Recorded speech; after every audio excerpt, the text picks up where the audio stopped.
Funding for the Hinckley Report is made possible in part by Merit Medical and by contributions to PBS Utah from viewers like you.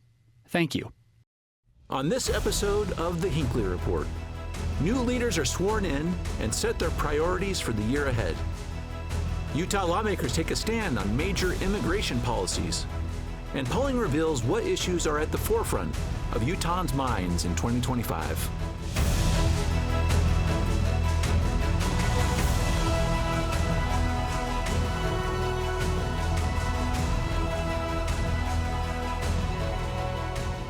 Good evening and welcome to the Hinckley Report. I'm Jason Perry, director of the Hinckley Institute of Politics.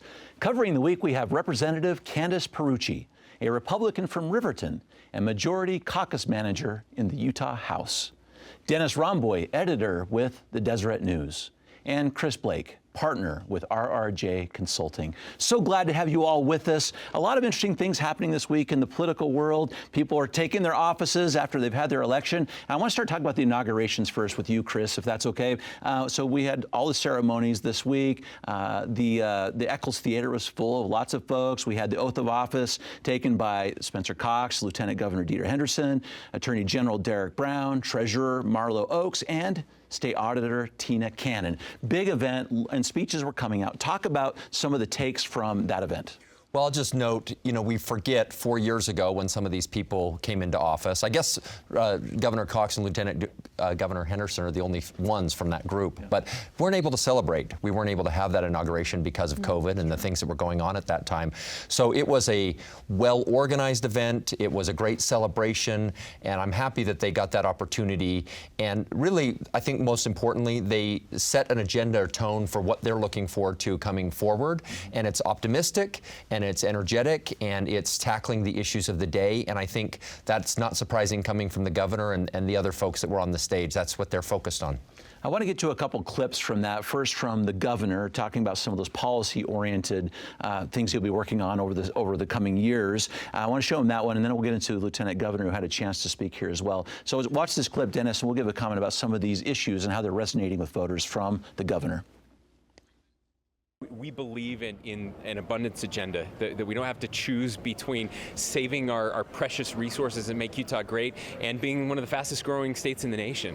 We believe that we can raise the quality of life. Our focus will continue to be on affordability, energy affordability, housing affordability, things that are hurting a large majority of Utahns. We'll be focusing this session on our elderly population specifically, who have been left behind with soaring prices over the past few years, and really the next generation as well. Dennis, talk about a couple of those issues, particularly when he's talking about the senior citizens. We're talking about his proposal on a Social Security tax cut for that particular population. Yeah, that definitely should help that population who doesn't have a lot of income to begin with. And it's strange to me that that's taxed anyway. I don't know why that has been the case all these years, but that would be something that could help. Housing affordability also. I don't know how much government can affect all of those things, grocery prices and all that kind of thing. I think it's a good thing for the governor to talk about. To deliver on some of those things might be a little bit more difficult. Mm-hmm. Representative, did you have a comment? I was just going to add, on the Social Security income tax, what we've done over the past 3 sessions is continue to cut that back because we're trying to provide relief to our most vulnerable and our elderly population. We've also worked on a property tax circuit breaker where those individuals, property taxes are what are pricing people out of their homes right now that they bought, say, in 1970s, 1980s. So we really are working hard to try and address our elderly, but also our young families is definitely going to be something we're prioritizing this session. And how do you keep Utah affordable? How do you keep homegrown talent here? And I'm sure the governor will be working with different legislators on different policies. What are your couple approaches to that issue that we will likely see this session? For families, I think we're definitely going to be looking at an income tax cut again. I think it's taxing productivity is the worst thing you can do. So we'll be looking at lowering the income tax. Last session, we passed the child tax credit for kids who are 0 to 3 years old. We'll be looking to expand that. So really trying to help those families who, in a lot of cases, you have to have 2 incomes to support a family right now in our state. I know in my area, 60% of families have to have 2 incomes incomes to be able to live in our area. And so trying to provide that, looking at education, how do we enhance school choice to customize kids' learning experiences? So how does Utah continue being number one and not leave them behind? One of the interesting points Representative Perucci made there is the legislature has cut the tax on Social Security over the last 3 years, and yet I don't think it resonates. It's always the frustrating thing or challenging thing for legislators in the environment is, you know, they're taking smart, incremental, responsible steps to getting there, and people are saying, well, you're still taxing it, even though that rate has gone down. And so maybe the best thing is just removing it entirely, but it is such an awkward challenge in the policymaking area. You know, do you take these incremental steps to get there? And does that buy you anything, so to speak, or do you just have to get rid of it in order for anyone to pay attention? I think it's hard for people to see that in their own budgets too, because prices are going up. So the tax might have gone down a little bit, but they're paying more for eggs, for milk, for bread, and so that gets chewed up, and they don't notice if there's been a tax cut. Absolutely, we're operating in a national political environment that we have seen inflation through the roof, prices through the roof, and I think so you're not filling any cut because it's going somewhere else, and discretionary income's tight for people. Just this week, the Speaker, for example, in your House was talking about how session after session we have seen for some time tax cuts, various categories, but tax cuts over a period of time. Thought about why that's not resonating so much? Why, is it just because of these costs, or are we going to see more of it this time? I think we're working hard to put more of people's hard-earned money back in their pockets. I think we should always be doing tax cuts and making government more efficient. I will say I think a large part of this is the environment we've been under a Biden administration is the high costs. When I go to the water park over summer, all the moms are talking about how expensive things are. And when you're at the grocery store, we're all shopping in the clearance meat section first to check it out. So I think that's what you saw this election. This presidential election was a vote for common sense and getting prices down because the American people aren't having it. And in Utah, we used to pride ourselves on being affordable, and the secret got out that Utah's a great place to live. And so we have to really try and rein this in and make sure that it is still affordable to live in Utah so that we don't lose people to other states.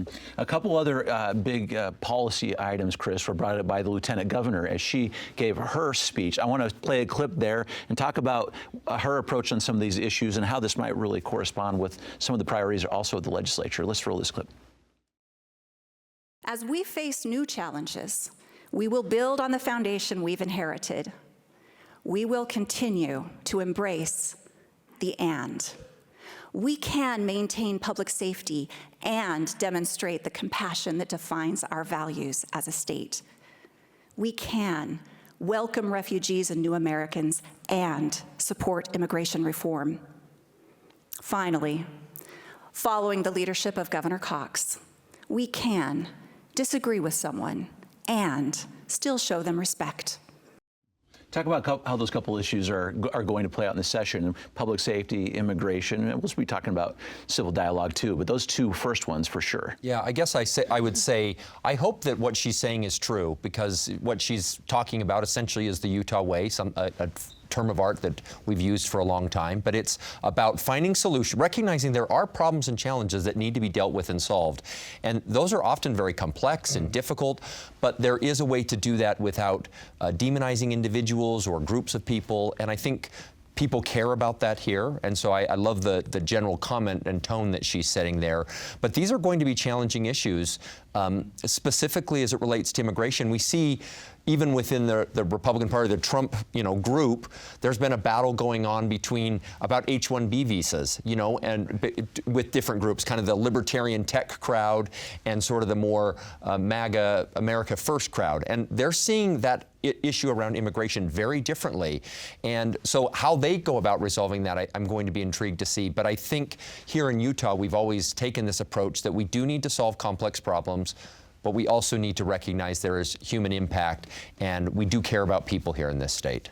I'll break down immigration in just a moment, but let's chat for just a moment about one new elected official, Derek Brown, our new Attorney General.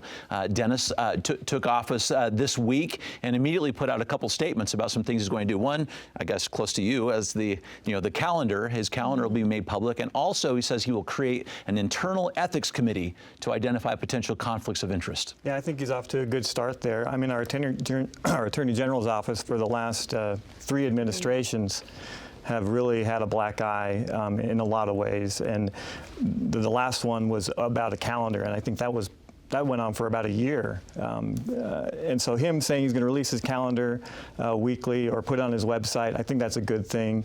I don't think it's a complete calendar. We've been getting the governor's calendar for years, every Sunday night for the week, and I don't think that's complete either, but I think it's a good step in the right direction, and it does give the impression of openness and more open government. And the Ethics Committee is a good thing, too, to help separate any kind of conflicts of interest that you might have, and we've seen that there's been conflicts of interest with our past attorneys general. I'll just say I loved from his office, they had one of their first team photos of them eating lunch down at Crown Burger. That plays off of a previous. Go-to place. Yeah, absolutely. So maybe the key thing, if you want to get some time with the Attorney General, the Crown Burger at 3rd West is the place to be. Good to It's know. the Exactly. spot during the session, I'm telling no, you. no As a place reporter, Listen. that'd be a place to ambush the Attorney General. So. Yes. Thank you for Listen, that. I am excited about Derek Brown. I think he's going to restore public trust in that office and bring transparency that's much needed. I also think that office is incredibly powerful, and in some ways it's been underutilized, and I'm excited that we have a partner in the Attorney General's office that we're really going to be able to address some of these issues we see, like gang violence and rising crime in areas, and I think he's going to be an important player in that. And he's already shown that he's going to be proactive in working with the legislative branch, and his team has already reached out to me, so I'm very impressed, and I think he's going to do a great job. I think that helps from his background as a legislator, Yeah. as a party leader. All of those things kind of he's a help him. collaborator, yeah. For sure. One of the people that he's hired, John Dougal, the former state auditor, is going to be his administrator. I think is what they're calling that. And so, and John has strong opinions. There's no question about that. But also has been in the legislature, has served in a understands statewide process, office. yeah. Absolutely. Exactly right. Some accountability. He wasn't so. afraid to take on things either as the auditor. Yeah. And look at It's some true. things, and it was hard for people to accept some of his findings. Well, he may be involved in this issue, and you will for sure. I want to talk about immigration for just a moment. So this past week, you and many of your colleagues had a press conference. You talked about some of the immigration reforms we're likely to see during this legislative session. Maybe talk about a couple of those, and then I want to get to some polling that's really has shown the sort of change of attitudes over time across the country and in the state of Utah on this issue. Yeah, great question. So the crisis at the southern border has made it to where every state's a border state now. My hometown of Harriman, where I grew up, I was in a meeting with ICE, and he referred to Harriman as Little Venezuela, that it's become a major relocation. And as I looked through the Syracuse Institute report at border crossings, Harriman is actually listed as frequently as New York City and San Francisco right now at the border of people coming across. So Utah has become a major destination location for a lot of these individuals who are crossing the border, whether it's legally or illegally. There's a lot of complexities to this issue, so it's hard to try and just rapid fire it. But one of the biggest and I think most damaging changes that the Biden administration made was how they handled the asylum seeker program. Rather than waiting until you had your case adjudicated and then entering the country, allowing everyone in and waiting here 3, 4, 5, 6 years till your case is heard, I think has actually diluted the effectiveness of the asylum seeker program. And I think it's reduced support for those immigration programs because people don't see them for what they traditionally were viewed as. So there are some things that we've been working on for over a year, and a lot of it centers around public safety and individuals who are committing crimes after they enter our country, whether it's either illegally or using the temporary asylum seeker program. So one bill I'm running focuses on Class A misdemeanors. So right now, you can only be incarcerated 364 days for a Class A misdemeanor in Utah. That's a huge problem because ICE will only deport you if you've been incarcerated 365 days. So we're bumping it up one day. We're also telling judges, hey, you need to be looking at individuals who are here illegally and then are, picked up on a crime as a high flight risk when you're setting bail. It'll also be trying to target the issue of nonprofits who are literally busing and sending these people in. I've heard stories where families literally are dropped off a curb in Harriman and they're told good luck and they'll take care of you here. And so, that isn't humane in any way to any families. In fact, there's one family who was trying to get back to Chicago where they were sent over here from. So it would say nonprofits, you'll lose your C3 status and you won't be able to apply for any state grants if you knowingly are transporting undocumented individuals here. So there's that bill. We've got a lot of different bills. We've got one that addresses E-Verify. We have one that addresses jail capacity. We have one that is addressing gang violence. So A lot of these gangs know that in Utah, we give juveniles a second chance. And so they're actually targeting kids as young as 9, 10, 11 years old to commit these heinous crimes, knowing they're going to get off a lot easier than, say, the adults that are making them do that crime. So we're really cracking down on gang violence. We've seen TDA have a presence in Utah, which is incredibly concerning. And then we have other bills. I think there's 11 bills in total we could talk about. Another bill I have that's a little bit different is for English language learners. So the Supreme Court has said, people want to debate whether or not we should be educating undocumented children. That's something the Supreme Court has addressed and said, no, states, you have to provide K through 12 education. So this bill, it says, look, just like when we have an influx of kindergartners come into a school, that say the numbers are much higher than was anticipated, we have emergency funding we provide. This would do the same thing. We had a school that had over 100 kids show up the first day.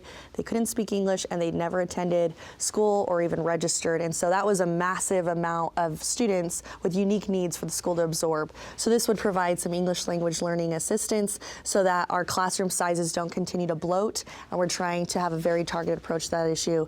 But save that bill, everything else, we are really, really focusing on the criminal elements that the crisis at the southern border have created in our state. And it's interesting, as we start talking about immigration reform, it was a campaign issue, certainly through the last presidential election. And Dennis, you followed this a lot over the years as well. And some people are starting to talk about the Utah Compact. We saw it was drafted in 2010, sort of reaffirmed in 2019, signed by business leaders. Talk about that for just a little bit, because it seems like that may be a little bit, it's a framework. Yeah, it's just a framework, and it addressed local law enforcement going after the worst of the worst, the criminal immigrants that are here illegally. It talked about that families should not be separated. It encouraged the federal government to come up with a solution to the issue. And those things that existed in 2010 when that passed, or when that was affirmed, and then reaffirmed, like you said, in 2019. Those all exist even now, 15 years later.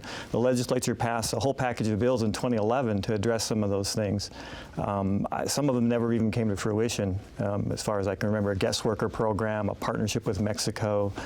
There was emphasis on employers using E-Verify or something like that. So these issues, to me, have not really changed all that much over this decade and a half. Well, and you mentioned, I think, one of the big reasons why the federal government has failed on this issue, and they don't have a good process for either allowing people to enter the country legally or dealing, as Representative Perucci talked about, dealing with people that are legitimately seeking asylum into this country. I mean, there is a balance on something like that, and we just don't have a process. And so, do you... And then everyone debates things that, instead of solving the problem, they just debate the issues, right? Do we need to fix the border first, or we need to deal with the folks that are here first? Okay, do something. I think that's the point where Americans are at, is do something so that states have the ability to deal with the issue and have some predictability, because then they can do that. Representative Perucci talked about the impact at a school. This is where we first saw this problem in Harriman and Riverton. The principals and superintendents out there were like, we don't know where all these kids are coming from. We're seeing these huge increases, and it's bursting us at the seams. We don't have the teachers to deal with it. So they had to stand up a food pantry. They had to stand up clothing drives. Like, it was overnight. They're trying to address this. And so we've got these frontline schools trying to deal with immigration issues where that really is not their responsibility, but it's because we have a broken problem and nobody wants to solve that problem in a realistic way. And I will just say the Biden administration made it worse by opening the floodgate. And so I think that with President Trump coming in, the policies he's discussed, we'll be able to turn off the faucet a little bit and be able to address what we have going on in our state, hopefully. But I think the best way to strengthen our immigration system and increase support for legal migration is to crack down on illegal immigration. If it's so hard to come here legally through our country, why wouldn't someone pay a coyote to come across the border to the land of the free, right? Like, I understand the desire for people to want to come and live the American dream. We're also a country of law and order, and I think it's really frustrating for American citizens to see some of the things that have happened nationally. You saw the Lincoln-Riley Act that they just passed in the House, right? Like, we've had some really high-profile cases that I think the public is saying enough's enough, secure the border, and we got to take care of some of these criminal elements that have made their way through at the southern border. concern is that the net could be cast too wide going after some of these people. I've been out with ICE officers looking for people that have deportation orders. And, you know, I watched a man get arrested. He was a house painter coming out to go to work in the morning. He was never charged with a crime. He was arrested once in Illinois, but he had a deportation order instigated, and his whole family was out on the curb, kids bawling in their pajamas. It's heartbreaking to watch, and I have a concern that some people that, yes, he came in the country illegally, had committed no crimes in the 20 years he'd been here, and that tore that family apart. Everything we're talking about in the package of bills in Utah are focusing on people who commit an additional crime, because coming to our country illegally is technically a crime, right? So it's an additional crime if you've, you know, we're talking about gang violence, we're talking about Class A misdemeanors. We have seen in West Valley City nearly 50% of drivers are uninsured that are causing the accidents. So, like, there's a lot that's happening, and I don't think anyone wants the kids on the curb to be crying, and I don't think that's a fair depiction of what we're doing in Utah. I do think, though, that at some point we have to address the laws on the books and start enforcing them. Before we leave this one, Chris, I want to talk about some polling that has been done nationwide, too, to show how opinions have changed a little bit on this issue, particularly when it comes by party and party identification. There's been a decrease in support for immigration. This was the Gallup poll recently. The question was, should immigration be kept at its present level, increased, or decreased? In 2020, the number was 28% said decrease. In 2024, it's now 55% people say it should be decreased. This is a very interesting line to be walking as a state, particularly since it is a federal issue, as you said. Yeah, I think at some level the reflection here, we'll probably see attitudes change on migration in terms of how parties start to see this, just based on, as we were talking about President Trump and his policies. You know, you're going to see a much more stark change in that and how people feel about this.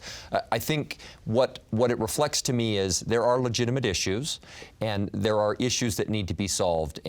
And at some level, the federal government has to take responsibility for solving it. I even look at the bill that was proposed here a year and a half, 2 years ago by James Langford and others. I don't know if it was the right bill. I don't know what will pass in the future, but it was at least a step in the right direction. Congress needs to act and put something forward that gives states and citizens more predictability about what is going to happen and how we can adjust to that. And those numbers went up for both Republicans and Democrats. It's not just Republicans that are saying, whoa, hey, what's going on? That's nationwide. And so I don't think it's just a party issue. And again, I think we have processes in place. I think we need to seriously invest in those and look at those systems. But the idea of not having a system or a process is creating chaos. Agreed. And it's wreaking havoc on municipality budgets, state budgets, and they're trying to absorb all these different costs while also keeping their communities safe. And so I think it is important that we're cracking down on the criminal element. And I do think Congress, my gosh, it's time for them to actually do something about our southern border.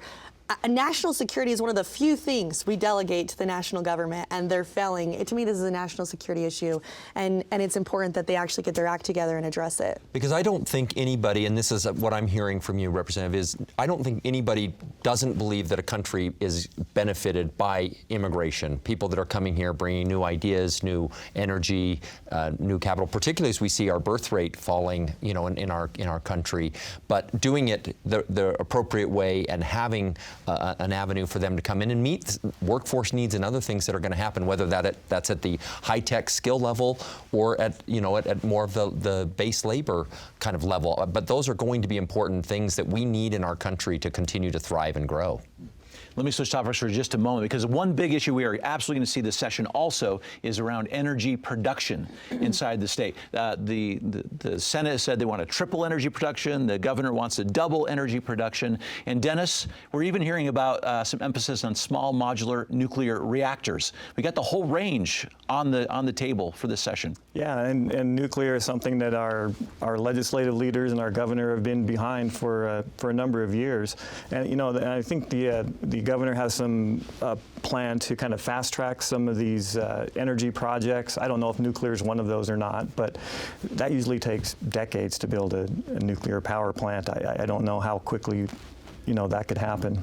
So, Chris, that might be behind the lawsuit filed by the state to try to go after some of these regulations to try to get some of those efforts here in the state. Yeah, absolutely. Well, I think one of the most important things here as we look at our leaders and their focus on growing generation, we're going to need it because our economy is growing and expanding, and we're going to need that.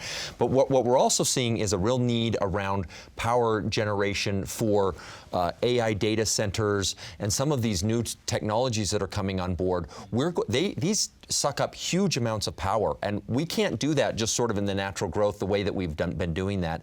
Senator Sandal and Representative Colin Jack are working on a process to make sure that these new data centers or big power need suckers are able to locate here in the state of Utah, but also pay their costs without necessarily socializing all of those costs across all of the current ratepayers, because they shouldn't necessarily do it. We as ratepayers are already paying for the increased costs that come from just the natural growth that we need for new generation, new transmission. But these big hyperscalers, we're going to need to figure out a process to make sure that we can address that so that the state can continue to grow that way as well. I think energy independence is something we're trying to move towards as a country, and that's something the incoming administration has signaled. But definitely as a state, we have a lot of natural resources here, and I think untapped potential when it comes to energy and industry, that we could really become a champion and an important player on that. So, as a legislative body, we've taken all of the above approach, and I think it's important that we're making sure that our citizens, the lights turn on, and it's at an affordable rate. It's going to have to be the last comment. Thank you so much for your insights. And thank you for watching the Hinckley Report. This show is also available as a podcast on pbsutah.org, YouTube, or wherever you get your podcasts. Thank you for being with us.